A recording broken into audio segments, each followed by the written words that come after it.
How China became a superpower. China's superpower status didn't happen overnight. Here are the key reasons why they're dominating the game. 1. Economic reforms. In the 1970s, China introduced market-oriented policies, attracted foreign investment, and encouraged entrepreneurship. Result: explosive economic growth and millions lifted from poverty. 2. Manufacturing dominance. China became the factory of the world. Their massive labor force and efficient supply chains made them the go-to for global manufacturing. 3. Infrastructure powerhouse. China built mind-blowing highways, railways, ports, and airports, connecting their nation like never before. 4.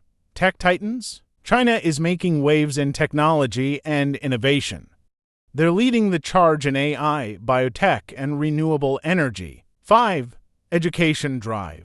China invested heavily in education and research, producing a flood of STEM graduates. 6. Global trade giants. China have been forging trade agreements, expanding their markets, and investing heavily worldwide. 7.